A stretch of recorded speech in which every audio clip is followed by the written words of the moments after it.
Go to Cash Book Entry. Click on Print Listing, then select Cash Book Entry Listing. Next, click Design. You can either replace an existing field or add a new field. For this video, we will use an existing field. Select Check Number and rename it to Payment Method.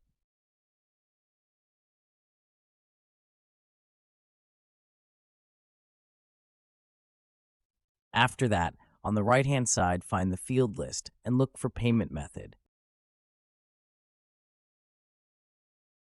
Drag and drop it onto Check No's. Then, save the report with the new report name.